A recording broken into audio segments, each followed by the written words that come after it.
안녕하세요. 본셰퍼의 최용문입니다. 오늘도 두 분 전문가님 수고해 주시겠습니다. 안봉학, 오경영 전문가님. 안녕하세요. 네, 안녕하세요. 네, 반갑습니다. 자, 지난 시간까지 이제 퇴직연금의 인출 순서까지 한번 짚어봤고요. 이제 이번 시간에는 여기까지 이제 좀 중요한 주제에 대해서 또 다뤄보도록 하겠습니다. 먼저 이게 또 안봉학 전문가님께서 한번 또 말씀을 해주시죠. 네, 그러니까 이제 퇴직연금을 어쨌든 연금으로 수령하시는 기간이 뭐 짧게는 가장 짧게 봐주는 게 5년이에요. 5년. 그리고 보통 10년에서 한 20년 정도 수령하시는 네. 분이 제일 많은데요. 그다음에 이게 이제 그냥 1, 2년 안에 수령할 거면 뭐 예금 넣어놓고 받으시면 되는데 뭐 지금 최근에 주가도 많이 올랐고 그렇지만 이게 20년 받으신다고 그러면 사실 그냥 금리형으로만 가기엔 너무 수익률이 낮은 거예요. 네, 네, 낮으니까. 그래서 많은 분들이 고민하고 계시고요. 근데 이제 이 퇴직연금 가지고 운영한다는 게 굉장히 어려운 일입니다. 왜냐하면 직장을 다닐 때는 본인이 이렇게 돈을 버니까 좀 손실이 나도 그거를 좀 인내할 수가 있어요. 근데 은퇴하신 분들 입장에서는 이게 마지막 보루인데 여기서 그렇죠. 손실이 나면 예. 굉장히 좀 그 걱정들을 많이 하시니까 그러다 보니까 금리형을 많이 선호하시는 경향이 아직은 있어요. 그래서 우리나라 지금 퇴직연금 운용 수익률이 낮은 이유가 그건 다 금리형으로 가기 때문에 그런 거거든요. 근데 사실 이 운용을 잘한다라는 건 굉장히 어려운 일입니다. 그래서 이 부분은 이제 저희가 교육으로 푸는 건 한계가 있고요. 기본적인 거는 이제 제가 퇴직금이 예를 들어서 1억이다. 그러면 저는 절반 정도는 안전자산으로 가고, 그러니까 금리형이나 뭐 채권형 펀드로 가고, 절반 정도는 조금 그래도 좀 주식에 투자하는, 그러니까 100% 투자하라는 얘기는 아니고요. 뭐 30% 정도라도 주식에 투자하는.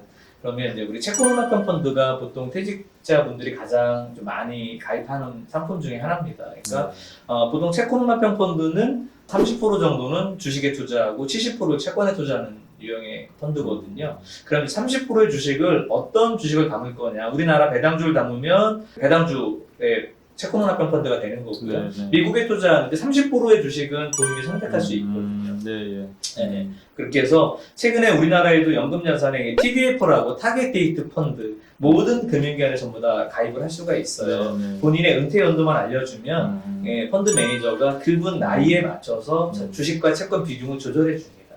그런 유형의 펀드들을 은퇴자분들이 선택하시면 변동성은 어느 정도 있지만 결국 10년, 20년 갔을 때 금리형의 어떤 단점은 충분히 커버할 수 있다는 걸 보고 있고요. 좀 더 정확한 거는 사실 본인의 투자 성향과 갖고 있는 자산 규모에 따라서 좀 조절을 해드려야 되는데 그런 부분들은 좀 뭐 은행 PB가 됐든 증권사 PB가 됐든 저희 같은 그 재무설계사가 됐든 한번 본인의 위험 성향과 그 자산 현황을 가지고 포트폴리오를 좀 짜시는 게 합리적인 방법이라고 생각을 합니다. 투자용으로 총 30%까지 가능하다고요? 실제 그 금감원에 정한 그 비율은 주식형 펀드를 70%까지 투자할 수 최고 있습니다. 70%까지. 근데 저는 그 비율은 너무 높다고 생각을 하고요. 사실 저기 은퇴하신 분들이 주식형 펀드 70%면 그러니까요. 저는 그래도 한 30% 정도 이 정도 추천한다. 투자하셔도 무난할 거라고 봅니다. 네. 자, 이제 개인연금 상품 간단히 좀 정리를 해드려 볼게요. 개인연금은 사실 워낙 이제 우리 연금 상품이 많다 보니까 크게 연말정산은 소득공제 받은 상품이냐 아니면 연말정산은 소득공제 안 받은 상품이냐로 보통 많이 얘기를 합니다. 그래서 연말정산 소득공제 받은 건 연말정산 공제 받았기 때문에 나중에 연금 수령할 때 세금을 원천 징수합니다. 금융기관에서. 그리고 이제 주로 이제 보험회사에서 생명보험회사에서 많이 가입을 하시는 변액연금, 그냥 연금보험. 또는 이제 방카에 가서도 이제 가입을 하지만 결국은 은행에서 가입했지만 보험회사 상품이거든요. 그런 상품들은 연말정산에서 세금 혜택을 안 받았기 때문에 연금을 수령할 경우에 세금이 없습니다. 세금이 없다는 얘기는 저희가 이제 종합과세라는 얘기 많이 들어보셨을 텐데 거기에 이 연금 수령액이 합산이 안 되는 겁니다.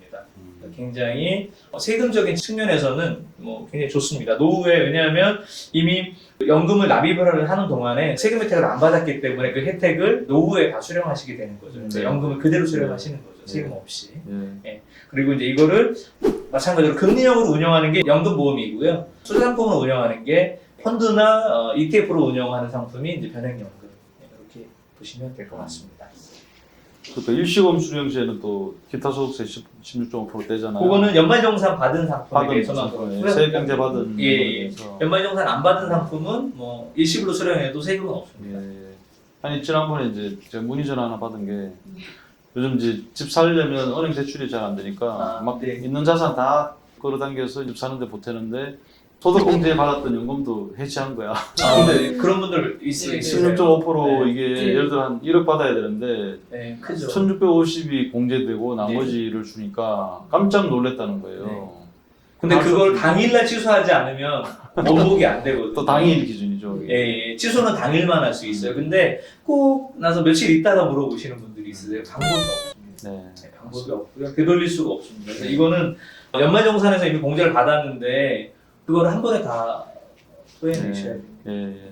그리고 보통 은퇴자분들이 한 6천만 원 정도 있어요. 소득공제에서 지금 400만 원까지 되니까 네, 네. 2002년도에 240부터 됐거든요. 그때부터 준비하신 분들이 6천에서 7천이에요. 네. 해약하시면 최소 3만 원의 세금을 네. 내셔야 됩니다. 그러니까. 네. 짧게 쓰신다면은 도리어 뭐 담보대출 같은 걸 받으실 수 있거든요. 네. 소득공제용 연금, 증권사나 뭐 보험회사 다 가능하니까 그런 걸 활용하시는 게 좋고요. 맞고요. 해지 하시면은 지금 말씀하신 대로 한꺼번에 세금을 증부하기 네, 때문에 예상액보다 또 자금의 차질이 그렇죠. 있을 수 있어요. 예. 그리고 이거는 이제 지금 베이비 부머 1차 세대 분들만 있는 상품인데 구개인 연금이라고 해서 우리 연금 상품이 95년도에 나왔어요. 네, 네. 그때는 소득공제가 됐고 본인 불이익의 40%까지. 그래서 연간 72만 원까지 소득공제되는 상품이 있는데요. 지금 60년생 뭐 그런 분들 다 있습니다. 왜냐하면 이 상품이 95년도에 출시가 돼서 2000년도까지 판매가 됐거든요. 네. 네. 그래서 그 상품에 대해서는 5년 이상 수령하시게 되면 세금이 없습니다. 세금이 없고요. 이것도 물론 목돈으로 찾으면 15.4% 세금 추징이 있으니까 목돈으로 찾으시는 거는 좀 주의하셔야 되고 앞에 그 연금저축이랑 어떤 차이가 있냐면 연금저축은 연말정산 공제 받았기 때문에 세금을 내는데 그 구개인연금은 연말정산에서 혜택을 받았음에도 불구하고 연금 수령액에 대한 세금이 없습니다. 그래서 그 정도 차이가 있는 거로 간혹 이제 이때 가입하신 분이 또 네. 있더라고요. 네, 많습니다. 예. 그리고 모 대기업에서는 이거를 본인이 일부 내면 회사가 지원을 해줬었습니다. 그래서 그걸 아직까지도 갖고 있어서 네. 이 상품을 지금 갖고 계신 분들은 평균 한 7천에서 1억 정도의 개인연금이 있으십니다. 네. 이분도 하여튼 가입하고 계셨네. 네네. 이 활용을 굉장히 다방면으로 할 수 있습니다. 보니까 여지껏 우리가 말씀드렸던 건 다 본인 거예요. 국민연금, 퇴직연금, 개인연금 다 본인 거라는 거죠. 네. 그리고 배우자께 필요한데 지금 어쨌든 우리나라에서 그 소득세법에서 세금 안 내고 가입할 수 있는 한도가 1억이 있어요. 그러면 1억은 계약자 기준이거든요. 네. 그러니까 이제 부인이 연금이 없잖아요. 그러면 한 건은 계약자 남편, 피보험자 부인 이렇게 해서 일시납으로 1억 가입하고 한 건은 부인 이렇게 해서 그러면 2억까지는 세금이 없어요. 네. 그리고 이거 더 만들고 싶으시면 이제 월납으로 150만 원씩 5년 납입할 수 있으니까 네. 그러면 최대 4억까지를 비과세로 운용할 수 있다는 거죠. 이게 비과세가 왜 중요하냐면 이분들이 앞으로 이게 보유 자산에 대한 이 세금이 네. 계속 늘어난다는 건 다 인지하고 계세요. 네. 그래서 이제 부동산을 처분한 것도 있으니까. 그러면 지금은 15.4%지만 이자 소득세가 앞으로 얘가 2배로 늘어날 수도 있죠. 전 충분히 있다고 보거든요. 네. 그러면 4억까지는 세금이 한 푼도 안 내게 좀 플랜을 짜드릴 수가 있고 그거로 그럼 4억이면 대략 한 200만 원 정도는 만들어낼 수 있거든요. 네. 그렇게 해서 그거를 이제 일시납은 바로 수령할 수도 있지만 조금 거치를 할 수도 있고 네. 또 마찬가지로 지금은 남편분 그 퇴직연금하고 개인연금, 국민연금 가지고 어느 정도 현금 흐름이 나오면 네. 부인연금으로 들어간 건 좀 일정 기간 거치를 시키는 거죠. 그리고 이제 거치할 때 가장 유리한 상품을 이제 저희가 좀 이렇게 찾아봐 드리면 네. 네. 좀 좋아하시는 분들이 이렇게 있으십니다. 네. 배우자 연금을 꼭 활용해야 될 것 같은데요.